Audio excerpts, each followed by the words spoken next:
आज का दिन नौसेना के उस दमखम की तारीख है जिसका डर आज भी दुश्मनों के आंखों में नजर आता है। 1971 की जंग में भारतीय नौसेना के एक हमले ने पाकिस्तान के नापाक इरादों को मिट्टी में मिला दिया था। तब से लेकर आज तक 4 दिसंबर को नौसेना समंदर में भारतीय शौर्य का पर्व मनाती रही है। इस बार कार्यक्रम ओडिशा के पुरी में हो रहा है, जहां नौसेना अपना दमखम दिखाएगी। इस कार्यक्रम में देश की राष्ट्रपति मुर्मू भी शिरकत करेंगी। आपके सामने नौसेना दिवस की ये 7 अलग अलग तस्वीरें हैं और ये तस्वीरें इस बात की तस्दीक करती हैं कि हमारी सेना समंदर की सबसे शक्तिशाली सेना क्यों है। और आज पूरी दुनिया समंदर की लहरों से लेकर आसमान तक भारतीय सेना के शौर्य और पराक्रम की झलक देखेगी।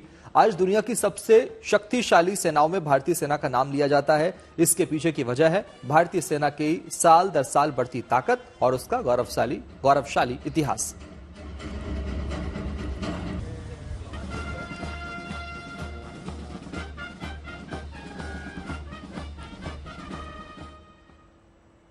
देखिए, आज का दिन भारतीय नौसेना की शक्ति, साहस और राष्ट्र के प्रति समर्पण का प्रतीक है। इस बार नेवी डे ओडिशा के पुरी में खूबसूरत ब्लू फ्लैग बीच पर धूमधाम से मनाया जाएगा।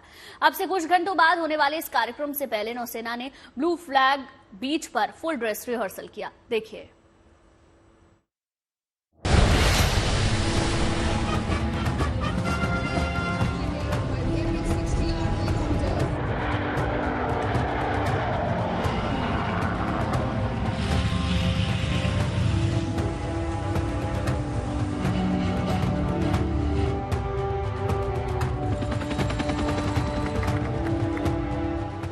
समंदर की लहरों पर पराक्रम का ये प्रदर्शन बेजोड़ और बेमिसाल है।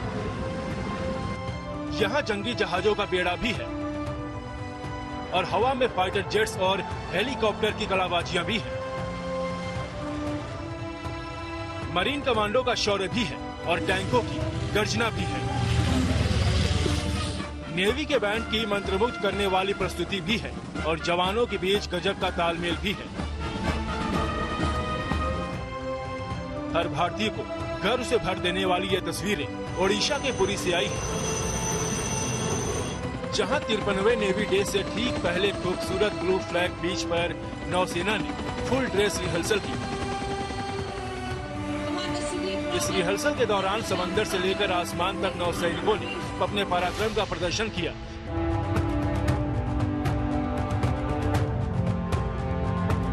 हाँ, ये बहुत बड़ी खुशी की बात है। उड़ीसा प्रदेश में इस बार नेशनल नेवी डे पालन हो रहा है और इस दौरान महामहिम राष्ट्रपति जी का भी आगमन उड़ीसा में हुआ है।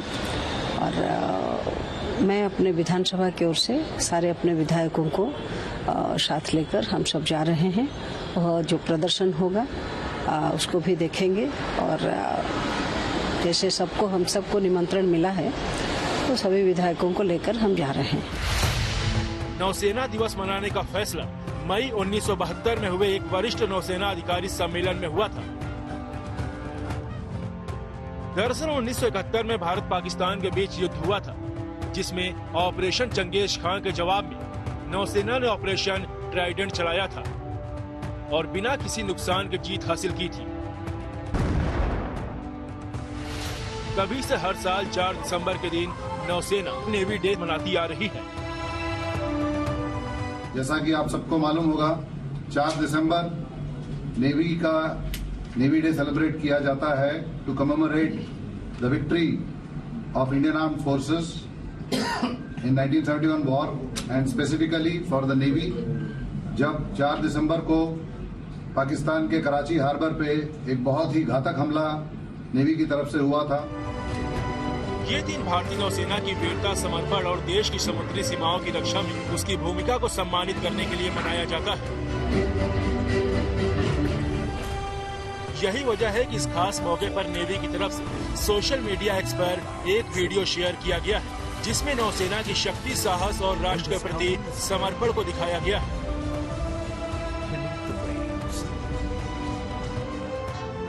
वहीं नौसेना दिवस के इस मौके पर आज दिल्ली में नेशनल वॉर मेमोरियल पर शहीदों को श्रद्धांजलि दी गई, जिसमें सीडीएस और तीनों सेना प्रमुख शामिल हुए।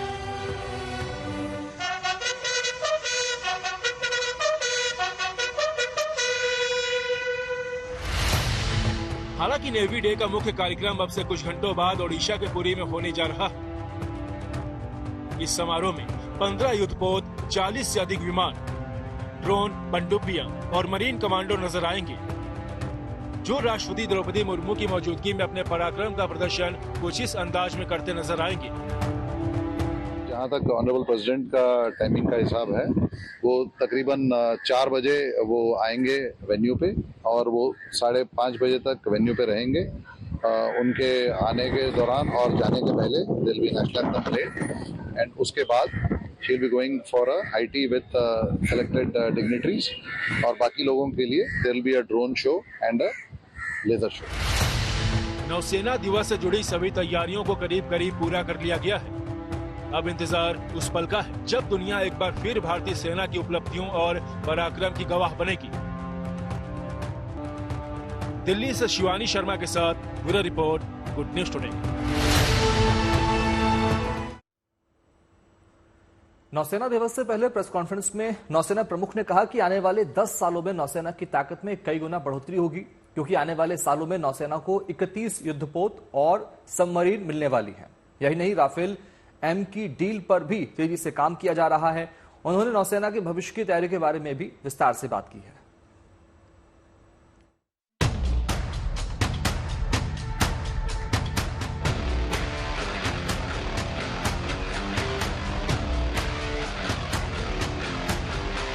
भारतीय नौसेना को मॉडर्नाइज करने का सिलसिला तूफानी रफ्तार से आगे बढ़ रहा है।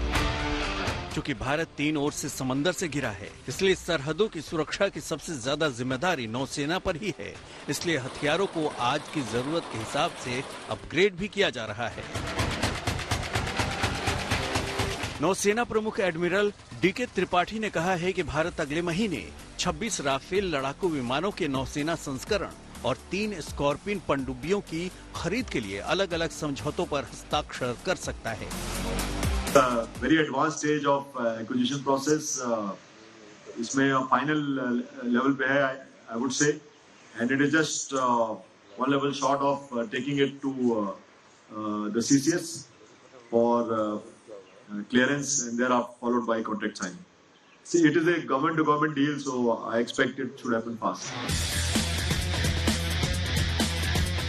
आपको बता दें कि पिछले साल जुलाई में रक्षा मंत्रालय ने फ्रांस से राफेल एम जेट विमानों की खरीद को मंजूरी दी थी। राफेल एम लड़ाकू विमानों की तैनाती खास तौर पर स्वदेश निर्मित विमान वाहक पोत आईएनएस विक्रांत पर की जाएगी। इसके अलावा नौसेना अध्यक्ष ने कहा कि सरकार ने 2 SSN यानी परमाणु ऊर्जा चलित पनडुब्बियों के निर्माण को भी मंजूरी दी है और ऐसी कुल 6 पनडुब्बियां बनाने की योजना है। पहली SSN 2036-37 तक और दूसरी 2038-39 तक तैयार होंगी। यही नहीं, नौसेना की शक्ति बढ़ाने के लिए वर्तमान में 62 जहाज और 1 पनडुब्बी का निर्माण चल रहा है।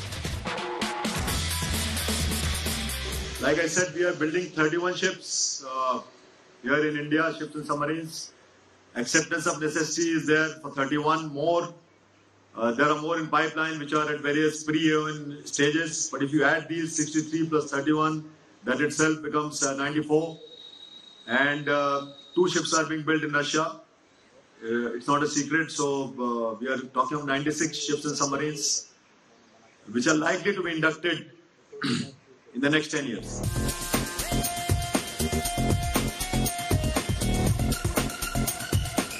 नौसेना के आधुनिकीकरण पर एडमिरल त्रिपाठी ने कहा कि अगले 1 साल में बड़ी संख्या में प्लेटफॉर्म शामिल होने का इंतजार कर रहे हैं। तकनीक के इस्तेमाल की कोशिश तेज कर दी गई है। 1 साल के अंदर नौसेना में एक युद्धपोत भी शामिल होगा। उन्होंने ये भी जानकारी दी कि आईएनएस अरिघाट से परमाणु सक्षम मिसाइल का सफल प्रक्षेपण हुआ। परमाणु ऊर्जा से चलने वाली पनडुब्बी बैलिस्टिक मिसाइलों को भी लॉन्च कर सकती हैं। Carried out a test of the missile. The launch was successful, and the concerned agencies are examining as to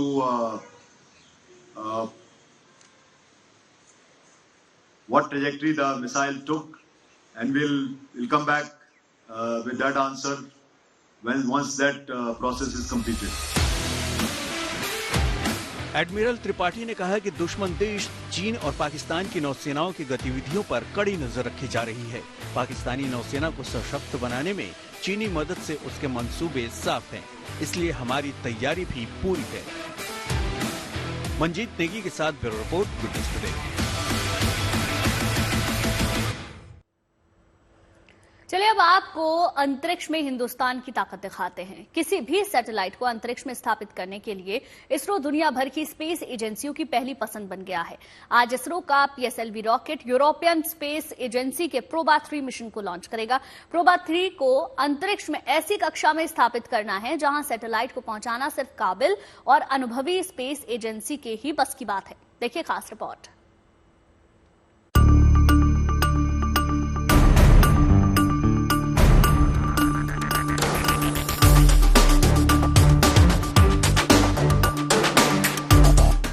हो चुकी है तैयारी, शुरू हो गया है काउंटडाउन। लॉन्च पैड पर उड़ान भरने को तैयार है विशालकाय रॉकेट। अंतरिक्ष में हिंदुस्तान की कामयाबी की नई इबादत लिखेगा। आंध्र प्रदेश के श्रीहरिकोटा स्पेस सेंटर में इसके लॉन्च की सारी तैयारियां पूरी कर ली गई है। इसरो के वैज्ञानिक लॉन्चिंग से पहले कई बार सारे उपकरणों की जांच कर चुके हैं। अब सभी को बेसब्री से इंतजार है इसरो के पोलर सैटेलाइट लॉन्च व्हीकल यानी PSLV के लॉन्च का। आज शाम ठीक 4:08 पर इसरो का ये रॉकेट अनंत अंतरिक्ष के अपने सफर पर निकल जाएगा। ये लॉन्च इसरो के लिए ही नहीं पूरी दुनिया की ग्लोबल स्पेस एजेंसी के लिए बेहद अहम है। इस उड़ान के जरिए इसरो का ये यान यूरोपियन स्पेस एजेंसी के प्रोबा 3 मिशन को अंतरिक्ष में लॉन्च करेगा। इसरो के लिए ये लॉन्च बेहद अहम है क्योंकि जिस कक्षा में प्रोबा 3 के दोनों सैटेलाइट को स्थापित करने की योजना बनाई गई है, वहां सैटेलाइट को सटीक कक्षा में पहुंचाना आसान नहीं है। लेकिन यूरोपियन स्पेस एजेंसी को इसरो की काबिलियत पर पूरा भरोसा है। इसी वजह से अंतरिक्ष में इस मुश्किल मिशन के लिए इसरो के रॉकेट को ही चुना गया है। यूरोपियन स्पेस एजेंसी ने अपने सैटेलाइट लॉन्च के लिए भारत में इसरो से संपर्क किया। इसरो के commercial wing new space India limited के साथ साझेदारी के बाद प्रोबा 3 मिशन के लॉन्च का ब्लूप्रिंट तैयार किया गया। इसरो का PSLV rocket European space agency के जिस प्रोबा 3 मिशन को लॉन्च कर रहा है उसमें एक नहीं बल्कि 2 सैटेलाइट है। इन दोनों सैटेलाइट का कुल वजन 550 किलो है। इन दोनों सैटेलाइट को सूरज के सबसे बाहरी परत के अध्ययन के लिए डिजाइन किया गया है। इन दोनों सैटेलाइट को एक वलयाकार कक्षा में स्थापित किया जाएगा। ये उड़ान इस बात का प्रमाण है कि दुनिया भर की स्पेस एजेंसियां अंतरिक्ष में सफल लॉन्च के लिए भारतीय स्पेस एजेंसी इसरो पर ही भरोसा करती है। इसरो के PSLV रॉकेट के नाम कामयाबी की लंबी फतेहरिस्त है। इसी वजह से यूरोपियन स्पेस एजेंसी ने PSLV को ही इस लॉन्च के लिए चुना। PSLV ने 1993 में पहली बार उड़ान भरी। PSLV अंतरिक्ष में कई मिशन को कामयाबी से पूरा कर चुका है। ये उपग्रहों और अन्य पेलोड को अंतरिक्ष तक पहुंचाता है। चंद्रयान को भी PSLV के जरिए चांद तक पहुंचाया गया। मार्स ऑर्बिटर स्पेसक्राफ्ट को भी PSLV ने अंतरिक्ष का सफर कराया। पिछले कुछ वर्षों में इसरो ने अपनी कामयाबी के दम पर अंतरिक्ष में कामयाबी की नई ऊंचाइयां हासिल की है। अब इसरो का नाम दुनिया की टॉप स्पेस एजेंसियों में शुमार है। इसरो के लॉन्च सटीक ही नहीं बल्कि किफायती भी होते हैं। यही वजह है कि दुनिया के तमाम देश अपने सैटेलाइट से लॉन्च के लिए इसरो पर ही भरोसा कर रहे हैं। आज यूरोपियन स्पेस एजेंसी के प्रोबा 3 मिशन को कामयाबी से लॉन्च करके इसरो एक बार फिर अपनी क्षमता का प्रमाण देगा और ये लॉन्च ये भी साबित करेगा कि इसरो के रॉकेट अंतरिक्ष की बेहतर मुश्किल कक्षा में भी सैटेलाइट को पहुंचाने में सक्षम है। Bureau report, good news today. Ram बारात के स्वागत में पलक पांभे बिछाए बैठे जनकपुर का इंतजार खत्म हुआ। अब राम बारात जानकी की नगरी पहुंची है। दूल्हे राम के स्वागत में जनक की नगरी ने आवभगत में कोई कसर नहीं छोड़ी है। स्वागत की भव्य तैयारियां जारी हैं। सड़कों पर फूलों की दिव्य सज्जा से तो घरों पर फूलों के बंदरवान बांधकर स्वागत गीत गाए जा रहे हैं। जनकपुर में हर किसी को दूल्हे के रूप में राम के दर्शन की अभिलाषा है। जनकपुर की महिलाओं में अपनी बेटी के दूल्हे को देखने की उत्सुकता नजर आ रही है। घर आंगन बुहार कर, उसे सजाकर और खुद सज धज कर उन्होंने ढोल नगाड़ों के बीच मंगल गान से दूल्हा राम का स्वागत किया। बारात के स्वागत के लिए जनक नगरी के हर मार्ग विशेष पुष्प वर्षा की गई। अब 6 दिसंबर का इंतजार है, जब विवाह पंचमी के मौके पर यह सनातन विवाह पूरा होगा।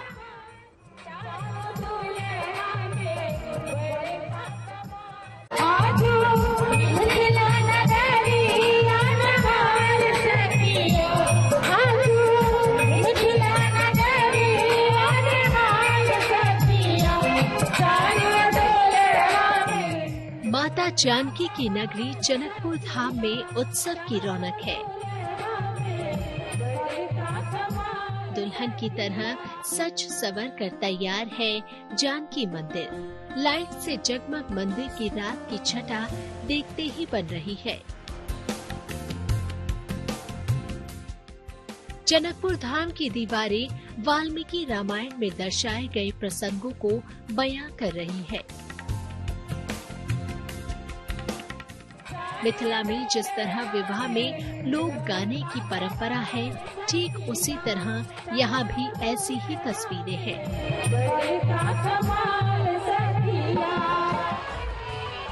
राम बारात अयोध्या से जनकपुर पहुँच चुकी है। धनुष तैयार है और अब प्रतीक्षा है तो विवाह पंचमी महोत्सव की। अयोध्या से राम बारात में मिथिला नगरी पहुंचे लोग भाव विभोर नजर आ रहे हैं।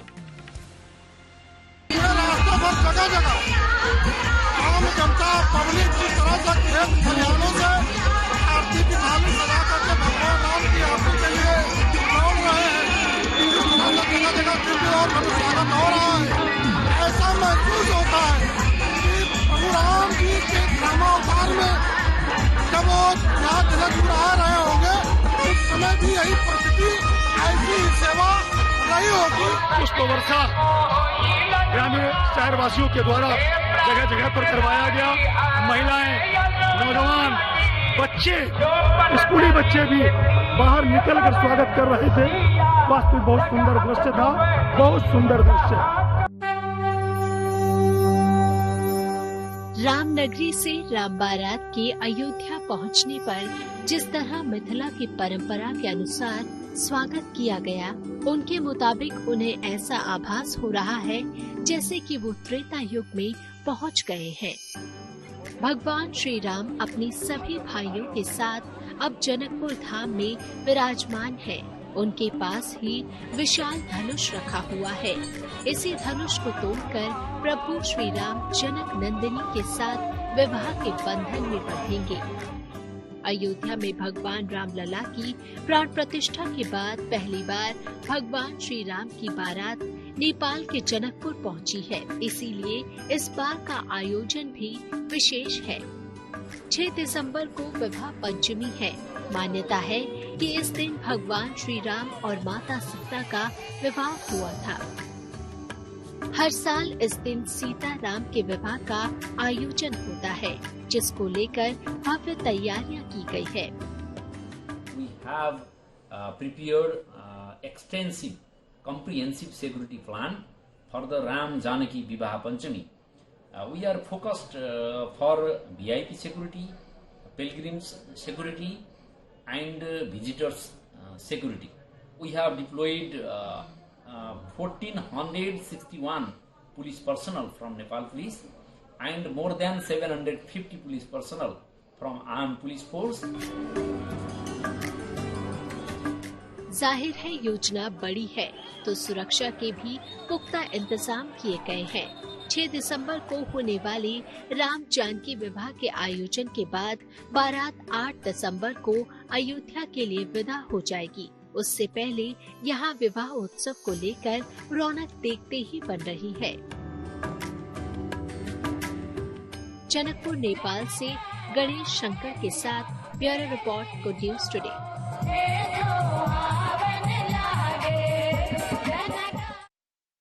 अमेरिका और यूरोप समेत दुनिया भर में क्रिसमस की रौनक बिखरने लगी है। अलग अलग देशों में अलग अलग तरीके से तैयारियां की जा रही है। ब्रिटेन में जहां वहां के प्रधानमंत्री ने क्रिसमस सीजन की शुरुआत अपने अंदाज में की, वो लोगों के बीच पहुंचे, उनसे मुलाकात की। अमेरिका में राष्ट्रपति आवास भी क्रिसमस के स्वागत के लिए तैयार है। क्रिसमस के लिए व्हाइट हाउस को शानदार तरीके से सजाया गया है। इतना ही नहीं, लोग व्हाइट हाउस डेकोरेशन को देखने के लिए जा रहे हैं। यूरोप के देश हंगरी में कुछ लोगों ने क्रिसमस के लिए कुछ अलग किया है। वहां एक गांव के लोगों ने जिंजर ब्रेड से शानदार गांव का डिजाइन तैयार किया है। उनका जिंजर ब्रेड से बनाया ये डिजाइन लोगों को काफी पसंद आ रहा है।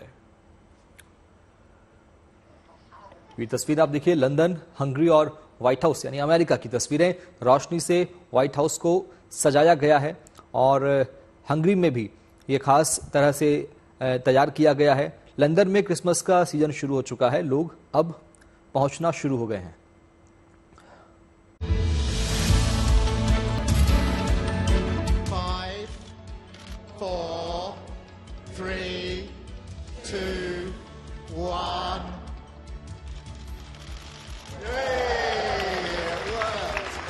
कुछ इस अंदाज में लंदन में ब्रिटेन के प्रधानमंत्री कीयर स्टारमर ने क्रिसमस सीजन की शुरुआत की।